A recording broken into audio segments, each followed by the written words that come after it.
ಮೈಸೂರು ಮತ್ತು ಬೆಂಗಳೂರು ನಾರ್ತ್ ಸೇರಿದ್ರೆ ಚಿಕ್ಕಬಳ್ಳಾಪುರ ಸ್ವಲ್ಪ ಕಷ್ಟ ಅಂದರೆ ಫೈನಲೈಸ್ ಮಾಡೋದು ಅನ್ನೋ ಮಾತುಗಳು ಚರ್ಚೆ ಇಲ್ಲ, ಹಂಗೇನಿಲ್ಲ, ಯಾವುದೂ ಕಷ್ಟ ಇಲ್ಲ. ಇದು ರಾಜಕಾರಣದಲ್ಲಿ ಸರಿಯಾದ ಸಮಯದಲ್ಲಿ ಸೂಕ್ತವಾದಂಥ ನಿರ್ಣಯಗಳು ತೆಗೆದುಕೋಬೇಕು. ಸಮಯಕ್ಕಿಂತ ಮುಂಚೆ ತೆಗೆದುಕೊಂಡ್ರೂ ಕೂಡ ಸೂಕ್ತ ಆಗೋದಲ್ಲ. ಹೀಗಾಗಿ ಹಂತವಾಗಿ ಈ ಪ್ರಕ್ರಿಯೆ ನಡೆದಿದೆ. ನಮ್ಮ ಪಕ್ಷದಲ್ಲಿ ಪ್ರಜಾಪ್ರಭುತ್ವ ಇದೆ. ತಳ ಹಂತದಿಂದ ಹಿಡಿದು ಮೇಲ್ವರೆಗೂ ಮಾಡುವಾಗಲೂ ಕೂಡ ಎಲ್ಲ ಆಯಾಮಗಳ ಪರಾಮರ್ಶೆ ಮಾಡಿ, ಮತ್ತು ಇದು ರಾಜನೀತಿ.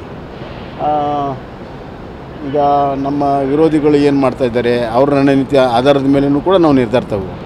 ಈಗ ಅವಸರದ ತೀರ್ಮಾನ ಅಲ್ಲ. ಸರ್, ಈಗ ಮೈಸೂರಿಂದ ಯದುವೀರ್ ಒಡೆಯರ್ ನಿಲ್ತಾರೆ ಅನ್ನೋ ಮಾತುಗಳಿದೆ ಅಲ್ಲ, ಎಲ್ಲವೂ ಕೂಡ ಕನ್ಸಿಡರೇಷನಲ್ಲಿ ಚರ್ಚೆಯಲ್ಲಿದ್ದಾವೆ.